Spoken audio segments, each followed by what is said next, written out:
حضرت لوط علیہ السلام کی قوم پر عذاب کیسے اور کیوں نازل کیا گیا؟ یہ ایک ایسی وحشت زدہ قوم بن چکی تھی کہ اگر ان کی بستی کی طرف کوئی بھی جاتا تو یہ لوگ اسے سرعام برہنہ کر دیتے، تشدد اور زیادتی کا نشانہ بناتے۔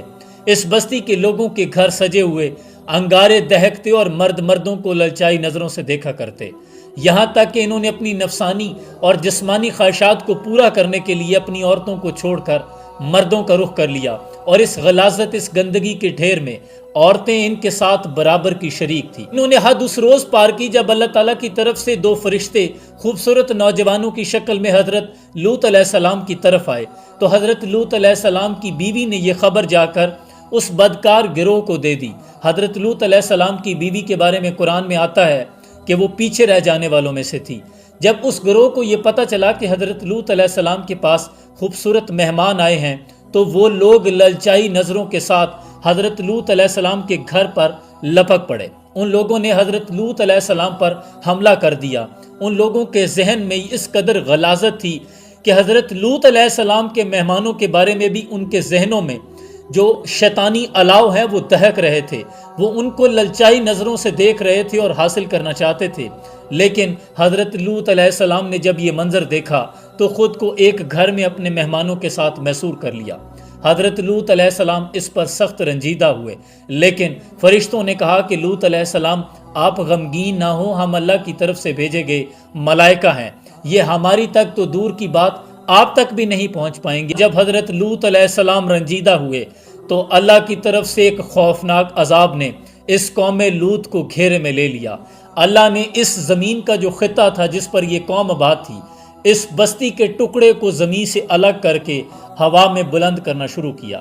ہوا میں اتنا بلند کیا کہ کئی فٹ کی بلندی پر جا کر اللہ نے دوبارہ اس زمین کے ٹکڑے کو زمین پر یوں پٹخا کہ اتنی گہرائی میں چلا گیا کہ زمین سے پانی نکل آیا، اور جو لوگ بچ گئے ان پر اللہ تعالیٰ کی طرف سے آسمان سے آگ زدہ دہکتے ہوئے پتھر برسائے گئے اور نشان زدہ پتھر پھینکے گئے، یعنی جس پر جس کا نشان ہوتا، جس کے حصے کا، جس کے نام کا پتھر ہوتا، اسی بدکار شخص کو آ کر لگتا۔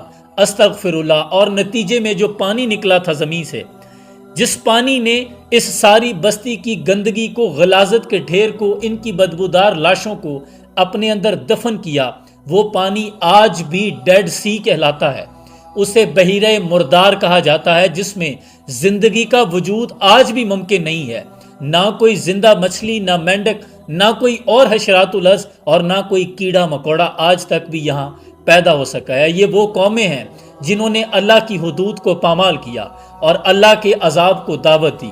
استغفر اللہ۔ ان قوموں نے ایک ایک گناہ کبیرہ کیا تھا اور اللہ کے عذاب نے انہیں گھیرے میں لے لیا۔ اللہ یعوذ باللہ، آج وہ تمام گناہ ہمارے اندر موجود ہیں، لیکن ہم پر عذاب کا نزول نہیں ہو رہا۔ اور یقین کیجئے یہ صرف اور صرف مصطفیٰ کریم آقا صلی اللہ علیہ وآلہ وسلم کی رحمت للعالمین کا صدقہ ہے۔